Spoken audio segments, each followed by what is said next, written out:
I'm 81 years old, and for nearly 3 decades, I lived with constant, low-level exhaustion that felt like a permanent fog. I used to wake up already tired, as if the day had drained me before it even began. I blamed my age. I told myself this was simply what getting older looked like, the unavoidable cost of a long life. So I accepted the fatigue like an unwanted house guest who had decided to stay forever. But recently, I had a realization that changed everything. I wasn't tired because I was old. I was tired because I was carrying things I was never meant to carry at this stage of life. If you're over 50 and feel like your battery is always stuck at 10%, there's a good chance your energy is leaking through holes you don't even know are there. When I finally patched those holes, I found more vitality at 81 than I had at 60. One of the biggest drains was what I think of as decisional debt. I had hundreds of unfinished thoughts and tasks taking up space in my mind. Things I meant to say, projects I meant to start, clutter I meant to sort out. Every open loop quietly pulled at my mental energy. My brain felt like a computer with too many programs running in the background.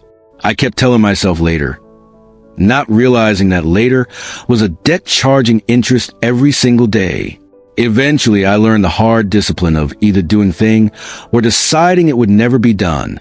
I cleared the garage, closed old chapters, forgave myself for unfinished dreams, and stopped carrying the weight of someday. As the mental clutter lifted, so did much of the physical exhaustion. You can't power today's life while dragging yesterday's baggage behind you. Another major drain came from the people around me. As we age, we often keep relationships out of habit or obligation, even when they exhaust us. I had people in my life who constantly complained, replayed old grievances, or unloaded their anxieties onto me. I thought I was being supportive by always listening. In reality, I was letting my limited energy be siphoned away by those who didn't want solutions, only an audience. I had to accept that my social circle should give me oxygen, not leave me gasping. Distancing myself from chronic negativity felt uncomfortable at first, but the boost in energy was undeniable. At this age, your time and strength are too valuable to spend refueling people who refuse to fix their own leaks. My body was also fighting battles I didn't realize I was creating.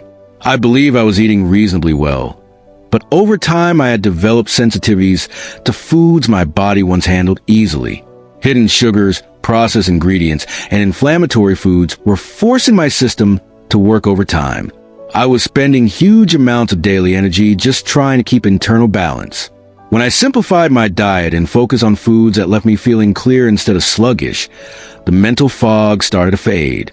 Many people think their afternoon crash is just age, when often it's their body struggling with what they ate hours earlier. At this stage of life, your system is more sensitive, and giving it the wrong fuel can quietly drain your vitality all day long. Then there was my relationship with light and sleep. For years, I ended my evenings in front of screens, scrolling or watching the news late into the night. I thought I was relaxing, but I was telling my brain it was still daytime. I was disrupting the natural rhythms that allow the brain to rest and clean itself during sleep. Once I began turning off screens earlier and letting darkness signal that the day was done, my sleep deepened and my energy during the day increased. It wasn't about sleeping longer. It was about sleeping better.